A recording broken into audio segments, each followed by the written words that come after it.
एक व्यक्ति ने कुछ अंडे 1 रुपये के 2 की दर से तथा उतने ही अंडे 2 रुपये में 3 की दर से खरीदे और इन सबको 3 रुपये में 5 की दर से। सेम सवाल है भाई, है या सेम सवाल नहीं है? देखो आओ देखते हैं इसको भी।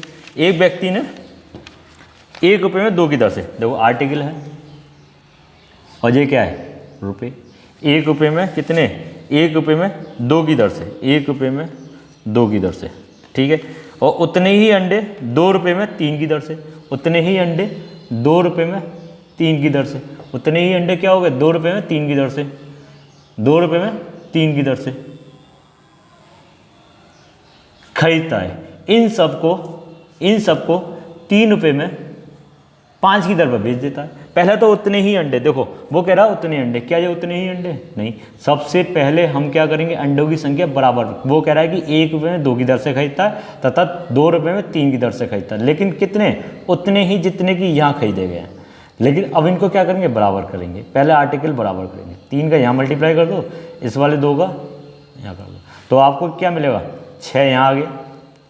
6 अंडे खरीद के लेके आए क्या रुपये के? 3 रुपये के। अब ये 6 अंडे उसने बेच दिए क्या रुपये के? 4 रुपये के। वो कह रहा है कि इनको भी मिला दो। 12 अंडे कितने रुपए के लेके आए? 7 रुपये, इट इज़ CP। अब वो इनको बेचेगा, वो बेच कितने की दर से रहा है बताओ? बेच कितने की दर से रहा है? 3 रुपये के 5 की दर पर बेच देता है, 3 रुपये के 5 की दर पर बेच देता है। इसका मतलब ये बात होगी 3 रुपये में 5 बेच देता है, 3 रुपये में 5 बेच देता है। इसका मतलब क्या होगा, ये मैंने आपको समझाए थे क्या करना है, क्रॉस मल्टीप्लाई। बताओ, ये वाला मेथड मैं आपको पढ़ा चुका हूँ, क्या है क्रॉस मल्टीप्लाई। तो ये कितना आ गया टोटल? 7 पंजे 35, CP कितना आ गया 35, 12 तिया 36, SP कितना आ गया 36। 35 रुपये पर टोटल 36 रुपये आए। फ़ायदा तो हुआ है, क्या रुपये का? 1 रुपये का। कितने पर? 35। अगर अभी तक आपने हमारी पुरानी वीडियो नहीं देखी है तो आप सबसे पहले हमारी पुरानी वीडियो देखिए, सबसे पहले इंट्रोडक्शन की देखना, जिससे कि जितने भी अभी तक 18-19 टाइप हुए हैं सभी के सभी कर लीजिए, क्योंकि सवालों की संख्या आपकी 49-48 तक हो गई है।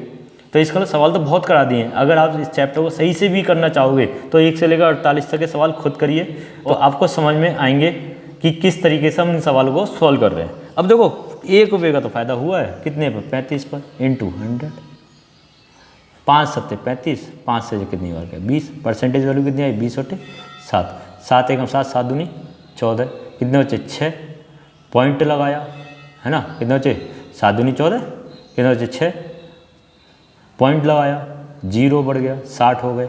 तो अब 5 अट्ठे 56, या ऐसे ही रहने दो, 2 सही 2 सही 2 सही, 7 दूनी 14, 2 सही और 6 बटे 7 परसेंट, 2 सही 6 बटे 7। कितना आंसर आया? देखो देखो 20 में कितने का भाग रहा? 7 का, 7 दूनी 14, कितने बचे 6, 2 सही 6 बटे 7%। ये हमारा क्या हो गया प्रॉफिट, 2 सही 6 बटे 7%। कितना आंसर आया? 2 सही 6 बटे 7%। सवाल नंबर 49 को देखेंगे। सवाल नंबर 49 क्या कह रहा है कि 1 रुपये में 20 की दर से बटन बेचने पर एक व्यक्ति को 4% की हानि होती है। 20% का लाभ कमाने हेतु 1 रुपये में कितने की दर से उन्हें बेचा जाना चाहिए? ठीक है, अब देखो मान के चलो, सवाल को समझेंगे।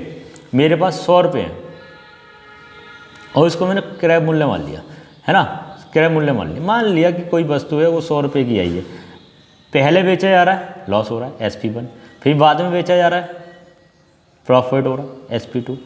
प्राइस का रेशो निकाल लें हम, प्राइस का रेशो निकाल लें।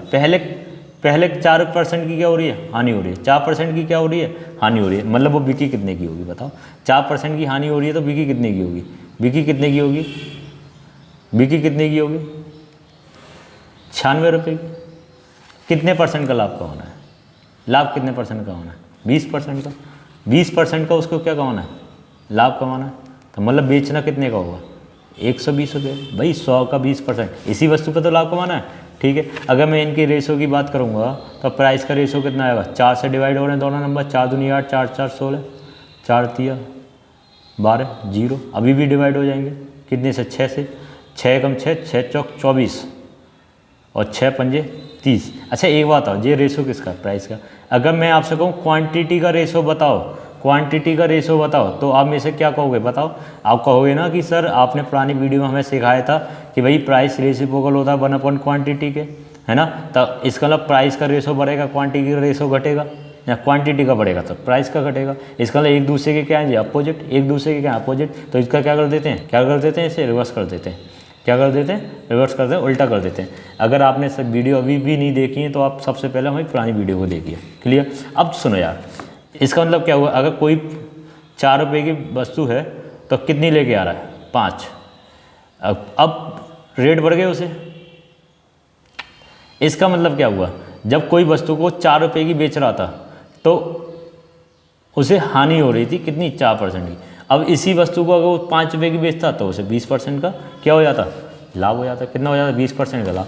और या ऐसे कह सकते हैं, जब 5 वस्तुएं बेची जा रही थी तो हानि हो रही थी, और 4 वस्तुएं बेचा जाएगा तो क्या हो जाएगा, लाभ। देखते हैं उसने कितनी वस्तु बेची है।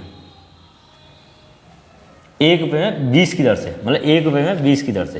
भाई 5 नहीं बेची, उसने बेची हैं 20। कितनी बेची हैं, 20।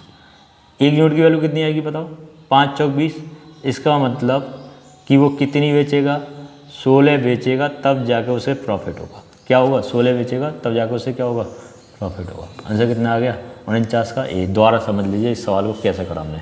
100 रुपये मेरा अपनी तरफ से मारे, 4% की हानि 96, 20% का लाभ कमाना चाहता है 120, 96 से क्या हुआ 120। इसको रेशो सॉल्व करा, 4 से कितना हो गया 5, और इसे क्वांटिटी के रेशो में लेके आया 5 से 4। पहले वो 5 वस्तु नहीं बेच रहा, बेच कितनी रहा है, 20 बेच रहा है ना। 5 नहीं बेच रहा, 20 बेच रहा। तो 1 यूनिट की वैल्यू कितनी आई, 4। तो 4 का इसमें क्या कर दिया हमने, मल्टीप्लाई कर दिया। क्लियर, समझ में आ गया होगा। अब देखिए अगली सवाल की ओर देखते हैं। अगला सवाल क्या कह रहा है, एक सब्जी विक्रेता ने 3 रुपये में 8 की दर से नींबू खरीदे। 3 रुपये में 8 की दर से क्या खरीदे, नींबू खरीदे।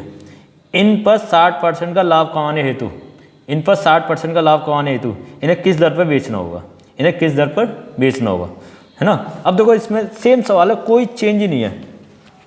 जैसा कि आपने 46वें नंबर का सवाल करा था ना, 46वें, एक तो बंदा 1 रुपये में 6 की दर से टॉफ़ियाँ खरीदता है और 1 रुपये में कितनी टॉफ़ी बेचेगी, 20% का लाभ हो। सेम सवाल आपका ये दिया हुआ है कि एक सब्जी विक्रेता 3 रुपये में 8 की दर से नींबू खरीदता है, इसे 60% का लाभ कमाने हेतु किस दर पर बेचना होगा। लाभ कितना चाहता है वो, लाभ कितना चाहता है, 60%। लाभ कितना चाहता है, 60%। 60% की वैल्यू कितनी होती है बताओ, 60/100, 0 से 0, 2 3 6, 2 से कितनी बढ़ गया, 3/5। इसका मतलब अगर प्राइस के रेशो की बात करूँगा, अगर पहले 5 रुपये का था, पहले 5 रुपये का था, तो अब कितना हो जाएगा, 8 रुपये। ये CP है, ये SP है। बताओ, ये CP है, ये SP है। 5 रुपये की वस्तु 8 रुपये से 60% का लाभ हो। अगर मैं इसमें कहूँ कि क्वांटिटी बताइए, क्वांटिटी का रेशो कितना हो जाएगा, 8 से 5। जो 5 रुपये की चीज़ थी, अब वो 5 रुपये में 8 वस्तु लेके आ रहा है। यहाँ कह रहा है कि वही अगर रेट बढ़ के 8 रुपये में बिक रही थी तो इसका मतलब 5 बेचना पड़ेगा। लेकिन रियलिटी क्या कहती है, वो कह रहा है कि भाई 3 रुपये में 8 की दर से नींबू खरीदे। क्या यहाँ पर नींबू कितने खरीदे हैं, 8 ही तो खरीदते हैं भाई, 8 रुपये तो खरीदते हैं। 1 यूनिट की वैल्यू कितनी आएगी, तो वो 3 रुपये में 5 बेचे, है ना। 1 यूनिट की 3 रुपये में 5 बेचे, जब जाकर उसका फ़ायदा होगा कितना, 60% का। भाई 8 नींबू 3 रुपये के लेके आया, जे वाले खरीद के लेके आया CP।